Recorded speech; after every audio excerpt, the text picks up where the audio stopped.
Okay, so cheap shots at JavaScript ecosystem aside, who is currently in a project which is using Angular? Anybody, just show me your hand. Anybody using React? A little bit more.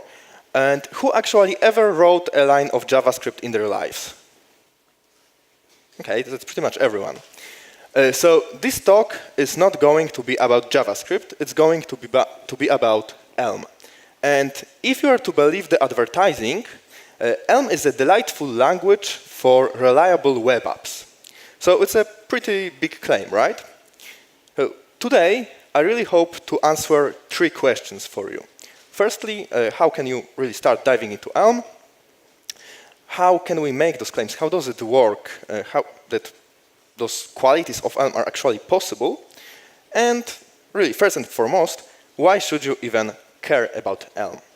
So, starting with the most important one, let's take this claim completely apart. It's a language for web apps. So, I mean, obviously it has to compile to JavaScript, because if we want to run anything in the browser, it has to be JavaScript. That's the state of the affairs. However, it's not a JavaScript. It's not a superset of JavaScript like would be TypeScript. It's a completely different paradigm. So it wouldn't be the best comparison. And if you are currently using Angular, React, or any other front-end framework, you can think about switching to or using for your next project Elm, because it comes kind of batteries included when it comes to building web applications. So next thing, it's about reliability of web applications. Remember this guy who has got like a null exception in any language in the past 2 weeks? I mean, obviously, right? In Elm, this is pretty much impossible. So actually, in practice, Elm applications make no runtime exceptions. So this is a really big thing, because you won't be like trying to reproduce some once in 3 weeks kind of random null reference. This just won't happen in Elm. And have you ever spent more than 2 hours trying to find this kind of problem in your application? And probably next, when you did git blame, you are looking and this is your own code. So this is a really frustrating situation. This kind of stuff makes people snap. But in Elm, not possible. It's all compiled, it's all type safe.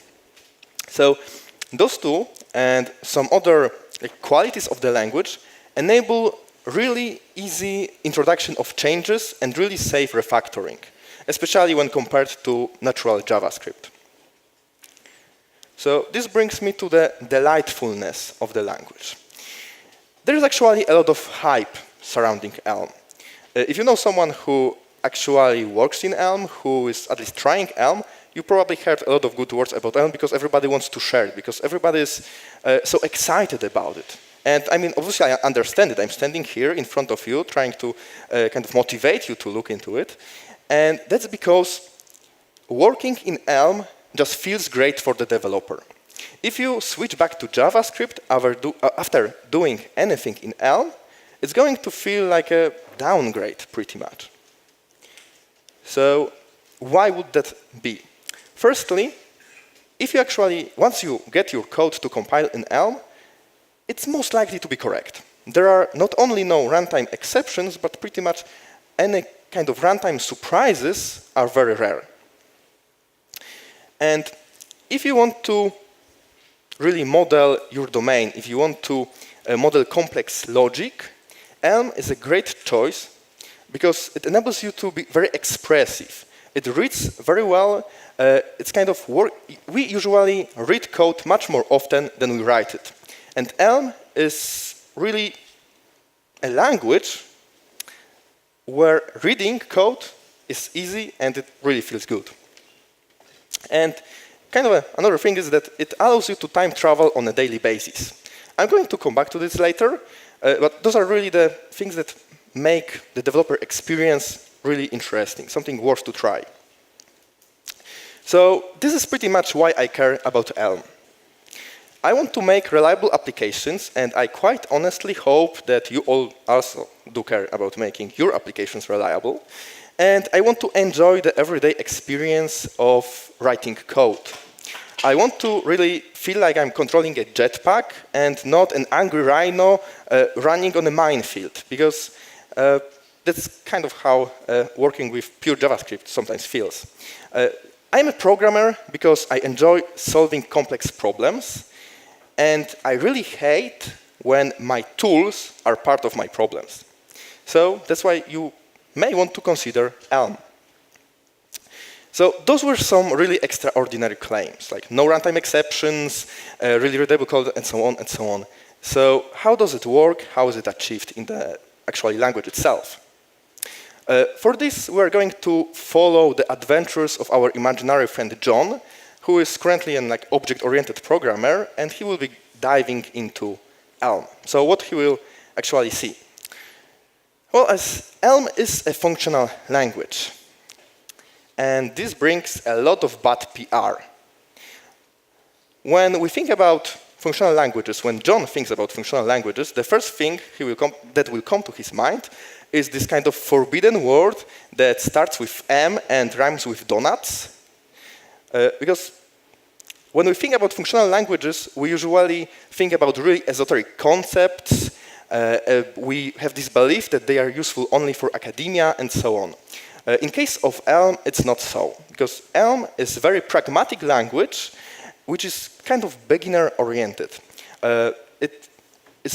It's from all of the functional languages, it's probably the easiest one to get into. So with that in mind, how does functionality of Elm work in practice? A quick trivia question. What's the do it part in this piece of JavaScript code? I mean, it says it's a function, right? But if I run it 2 times, 2 different results. In the mathematical sense, this doesn't make any sense, because functions shouldn't work like that. So this keyword becomes kind of ironic. In functional languages, we pretty much deal with data and functions are in a pure mathematical sense. So if we have some sort of a set of inputs, for every value in this set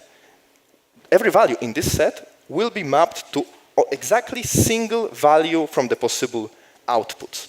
So taking this kind of trivial example of mapping a person to their favorite fruit, let's consider what will happen once John actually tries to implement something like that. So if the implemented function for person A returns a banana, if I call it twice, it will return a banana. If I call it 300 times, it will be bananas all the way. And this is actually very interesting, because if I run it in a test and then in the application, it will still be bananas, and same between environments. So this code becomes really safe. And what's even more important, asking for person's favorite banana shouldn't cause a nearby volcano to erupt. And in Elm, obviously this won't happen, but kind of try to recall the last time you were going through 7 layers of interfaces of services to find some random call to some other service which just shouldn't be there.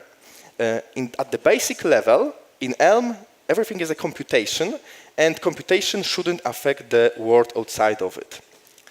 So the first thing that may come to your mind, as it came to John's, is that, I mean, you want to have side effects. Applications that do nothing are not that useful, I think. And consider this example that he may actually have to implement something like this. This is a specification, a button that does something, right? Obviously, all of those interactions with the world outside of the computation in Elm are possible. You can talk with the server, you can talk with the user, you can talk with other JavaScript applications that can be embedded on the same site. But all of this has to be done in a very managed and explicit way. So in the long term, it's very maintainable, and you get all the benefits of having this easy to reason about code. This kind of sentence that something is supposed to be easy to reason about is kind of popular in the functional community.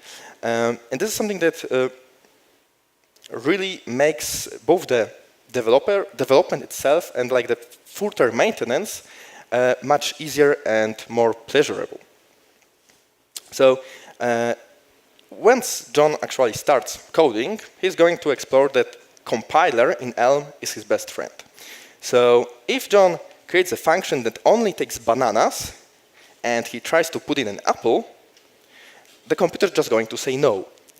I mean, that's nothing special, right? We've got TypeScript. This isn't really something exquisite. But consider a little bit more complicated example.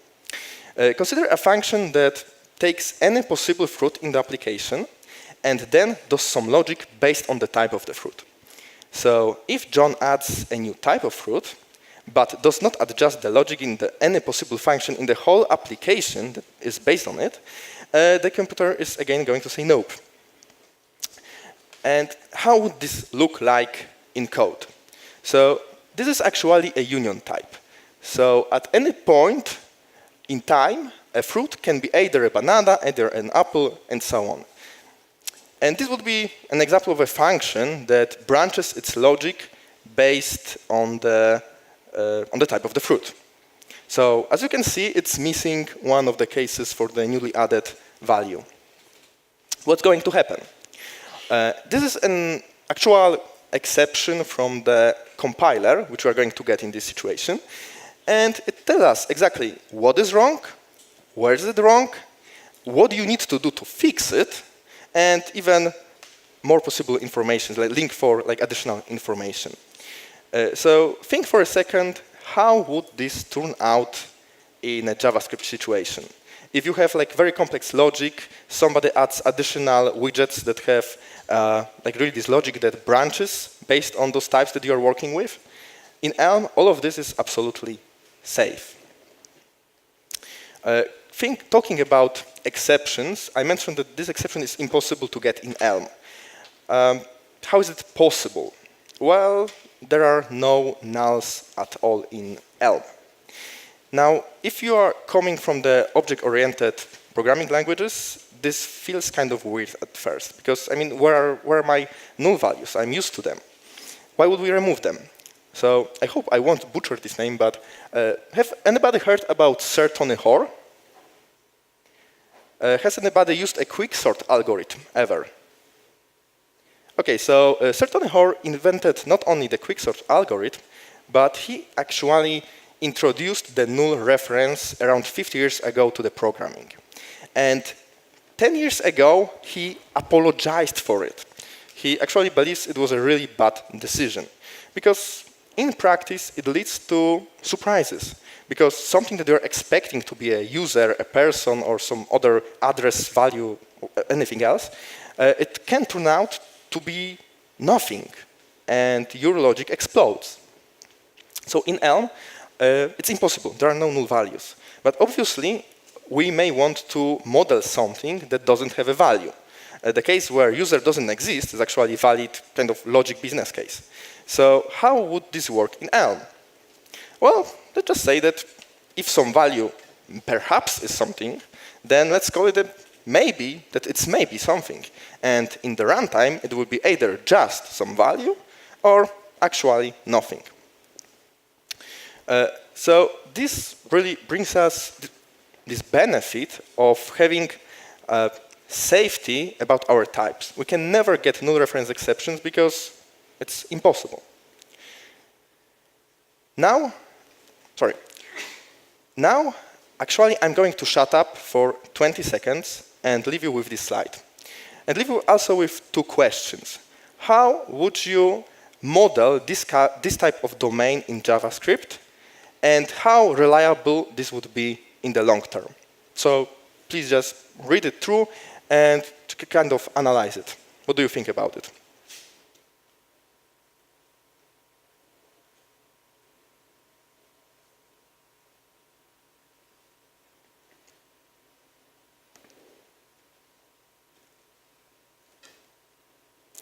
Now, did you grasp everything about this model within 10 seconds?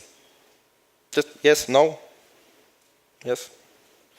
I mean, it's very readable. I mentioned it like a few times already, but working with domain-driven design or creating domain-specific languages in Elm is actually really easy.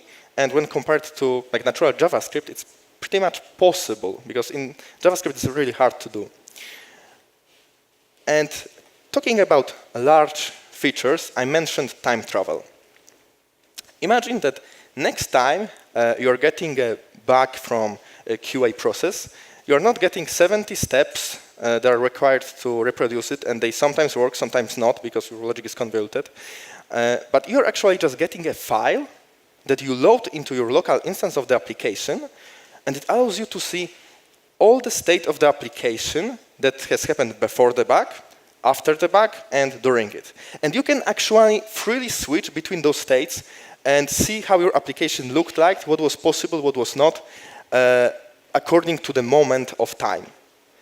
So like the experience of debugging, of finding problems and fixing them is really easy, it's really great. So this is another really great feature of Elm.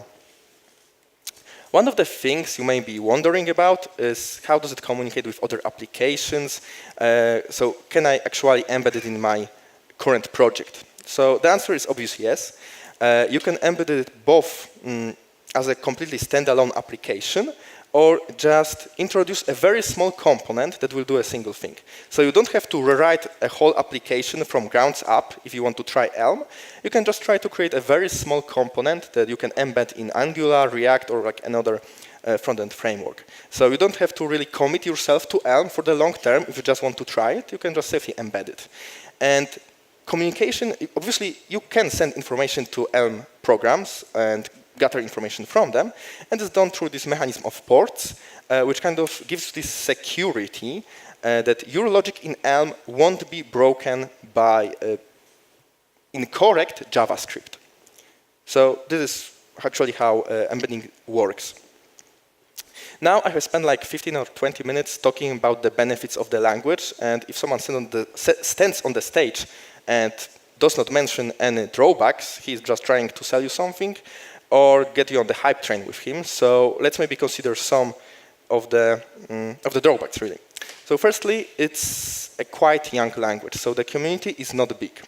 So don't get me wrong, it's not that you are completely left on a thin ice and you can't find any information, you can't find any help. I have never waited more than 15 minutes for my question to be answered on the Elm Slack channel. But generally, the community is only growing right now. And it has a learning curve. If you have never programmed in a functional language and you are switching to Elm, it's actually going to require a lot of motivation and quite a bit of work to change the way you think, really. Like from all of the functional languages, it's probably the easiest one to use in this case of actually getting into Elm. But still, you will need to work a little bit to understand how it works. And there's this very curious effect in the Elm that things that we are used to in JavaScript, which are really easy, become in Elm actually hard. So if I want to show something on my UI that's coming from the server, in JavaScript it's trivial. You can just throw it within 30 seconds. But in Elm, actually it becomes a little bit more complicated, and understanding the way you decode and encode responses from the server it takes a little bit of time. It's kind of like a stepping stone that you need to just punch through in order to understand how Elm works and to get comfortable with building applications. However, on the other hand, what we are getting for it is that the hard things that we are used to being really hard in JavaScript become trivial, like modeling the domain, like modeling the state of the application. All of those things become much more easier, and like long-term maintenance, this kind of stuff. And one of the things that you're probably thinking about is that all of I mentioned means a lot of coding. All of this is quite verbose.